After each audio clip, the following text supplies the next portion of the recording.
What's up mga ka-Big Bites? Ito na ang trade na pinakahinihintay ng Hinebra fans.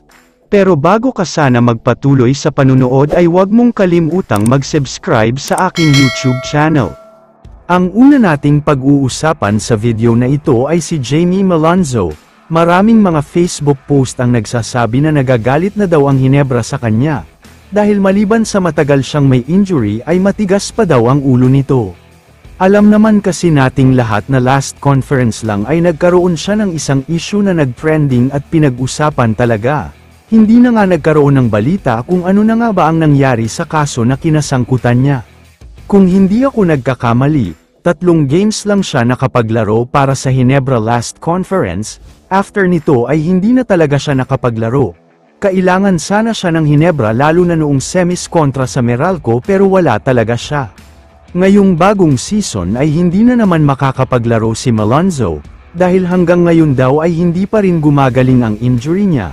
Hindi nga lang trabaho sa Hinebra ang hindi niya nagagampanan kundi pati na sa gilas. Sa kabilang banda naman, isa rin itong si Jeremiah Gray sa naging malaking problema ng Hinebra, dahil 3 major injuries ang nakuha niya, may punit ang kanyang ACL, PCL at MCL kaya mahigit 1 year na siyang hindi naglalaro.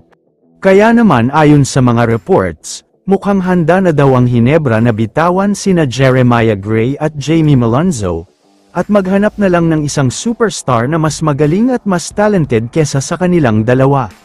Kaya naman kukunin na lang daw nila ang superstar ng TNT tropang giga na si Mikey Williams, tutal ay hindi naman na daw napapakinabangan ito.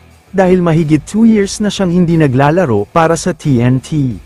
Dagdag pa ng source, nakikipag-usap na daw ang Hinebra sa TNT management, tungkol sa posibleng blockbuster trade, dahil parehong team naman ang makikinabang lalo pat mga superstar naman ang involved sa trade na ito.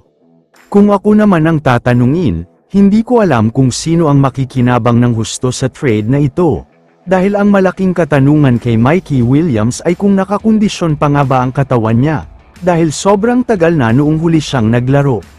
Para kina Jamie Malonzo at Jeremiah Gray naman, malaking question mark ang kalusugan nila, dahil pareho silang nagkaroon ng major at career-ending injury, kaya hindi pa natin masasabi sa ngayon kung sino ang talagang makikinabang.